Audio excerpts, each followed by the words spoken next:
School start అయ్యే వరకు okay, start అవ్వకముందు కుయ్యర్ గ్రామం స్టూడెంట్స్ అనేది చాలా ఇబ్బంది పడేవారంట.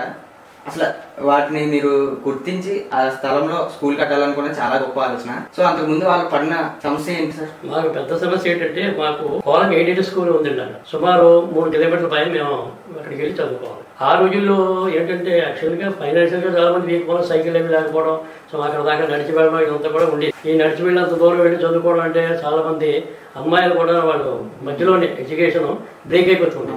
అదొక పెద్ద సమస్య కింద ఉండేది. సరే ఇవన్నీ కూడా మనకి కలిసి వస్తాయని చెప్పి ఇప్పుడు హై స్కూల్ మేము చేయడం వల్ల ఏమంటే చాలా మంది మొత్తం ఈ రోజు మనం ఉద్యోగం తీసుకుంటే మాక్సిమం అమ్మాయిలు చాలా మంది ఎడ్యుకేటెడ్, అందరూ ఎడ్యుకేటెడ్.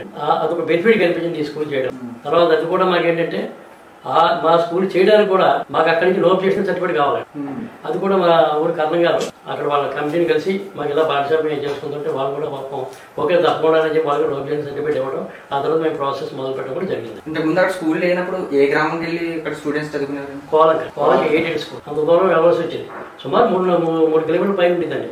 మా ఊరు ఉప్పుమిల్లి, బాలాంతరం, అటు దుగుదూరు మొత్తం ఈ గ్రామాల పిల్లలందరూ కూడా ఆ స్కూల్కి వెళ్ళవలసి వచ్చేది. ఇప్పుడు మా స్కూల్ పెట్టడంలో ఏమైందంటే ఈ గ్రామంలో ఉండే పిల్లలందరూ కూడా మాకు సెంటర్ పాయింట్ అయ్యాయి. ఆ సమయంలో మామూలుగా స్కూల్కి అమ్మాయిని పంపించడం అనేది తక్కువ, చాలా కష్టం. అప్పుడు వేరే ఊరు పంపించడం అంటే ఉండేది కదా. అటువంటిది ఇప్పుడు మాకు ఈ స్కూల్ పెట్టడం వల్ల కొంచెం ఎడ్యుకేషన్ పెరిగింది. అదొక చాలా బెనిఫిట్ అండి.